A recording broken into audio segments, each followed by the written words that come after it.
Ang katanungan ko po ay, ito ako dating born again. Ako po sinabihan nung aking mga kasamahan na ako daw po ay napahamak. At ang sabi ko sa kanila, kung hindi ako aalis sa inyo, doon ako napahamak. At ang episode kong ito, tingin ko ako nakakasumpong. Na kita ko nga sa website, hindi ko sinasadya, nakita ko yung pangalan ni Brother Mon na coordinator niya dito sa London. At tanong ko po ay ganito. Kasi po kami ay nagtatrabaho dito, hindi lang ho para magpasarap dito sa London, kundi to earn a living para sa aming pamilya. Ngayon, ang tax po namin dito ay napakalaki, almost 30%. Ngayon, doon po yung aking niece po ay born again. Ngayon, initilit niyo po kami na pagbigay ng ikapo, which is 10%. At ang sabi po sa akin, huwag daw po sa net pay. Ilagay ang 10% kundi sa gross pay. Doble katay na po yun. At bali ibang po doon, meron pong love offering at meron pa pong mga binibigay kami sa mga pastor. Sabi ko, ako'y nagising, parang mali na ata yung pagsamba namin. Ngayon po, natatanong ko lang po sa inyo, Brother Eli, ano po ba ang tamang pagbibigay at meron po bang mababasa sa Bible na ito po ay mamalasin kung hindi ka magbibigay sa Panginoon? Yun lang po ang aking katanungan.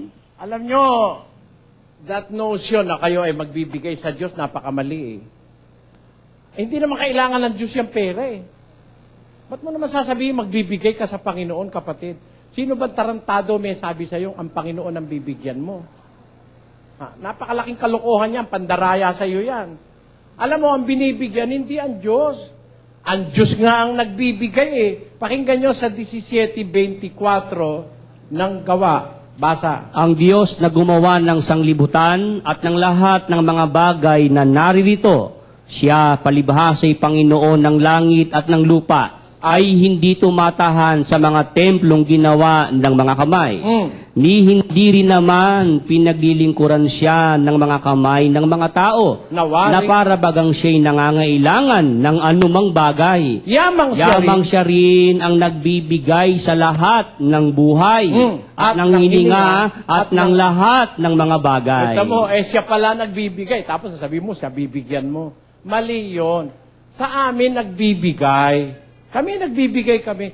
Pero yung binibigay namin yung nasa Biblia, hindi namin sa Diyos binibigay yon. Binibigay namin yon sa gawaing ukol sa Panginoon. Pero ang Diyos, aanin niya yung pera, no? Hindi niya kailangan yun Siya ang nagbibigay sa lahat ng buhay, ng hininga, ng lahat ng mga bagay.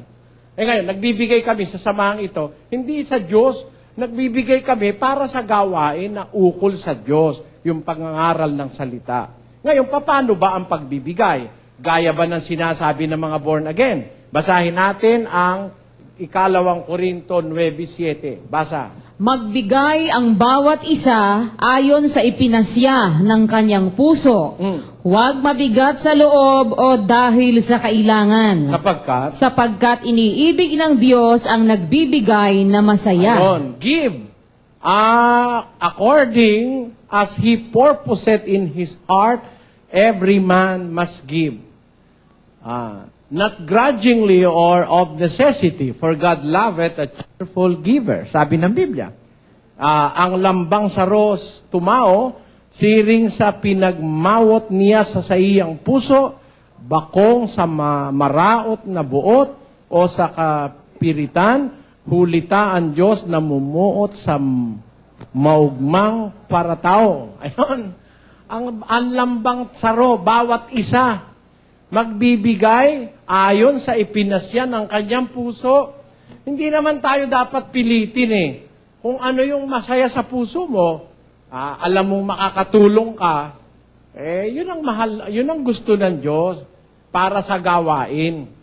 Halimbawa, kagaya ngayon dito, meron tayong gawain. Magbabayad tayo rito sa hotel. Kasi kung doon tayo sa labas, baka umulan, mababasa, bisita. Para walang mabasa, di nasa hotel tayo, air condition pa nga ito eh. Yung konti na yon, pagka magbibigay tayo lahat, bawa ako, nagbigay ang mga kapatid, napakain natin ng mga kapatid, masama ba yun? Di ba? Hindi naman masama eh. Pero hindi kami nangongolekta, lalo na sa hindi kapatid. Tenyo, wala naman sobre dyan. Sa mga born again, pag upo mo, may sobre na agad eh. Magbibigay ka na agad dito. Hindi po kami tumatanggap ng pinansyal na tulong sa hindi namin kapanampalataya o kapatid. Kaya wag po magbibigay. Masama yun sa aming paniniwala. Hindi dapat hinihingan lahat ng tao ng pera, gaya nung ikapo na hinihingi ng mga born again. Ang pagbibigay sa batas Kristiyano, ayon sa pasya ng puso. Hindi po ikapo yun. According to what his heart dictates. Yan po ang sinasabi ng Biblia. Hindi po ikapo yan. Mali po ang ikapo, mga kapatid. Panahon ni Moises yan. Sa Israel, yung ikapo, ang katunayan, pakinggan nyo sa Hebreo 7:5. Ganito nakasulat. At katotohanan ang mga sa anak ni Levi na nagsisitanggap ng katungkulang saserdote ay mayroong utos na kumuha ng 10 bahagi sa bayan ayon sa kautusan. Sa makatwid ay sa kanilang mga kapatid. Ayon, ang inutusang kumuha ng ikapo, yung mga saserdotes Levitas, sa lahi ni Moises, sa Israel yon, mga Levites, yung mga Levites priest in the kingdom of Israel. Sila ang may utos ng Diyos, kumuha ng ikapo sa kapatid nila, sa bayang Israel. Hindi sila kumukuha sa iba. Eto mga pastor ngayon, di naman Levita, kuha ng ikapo.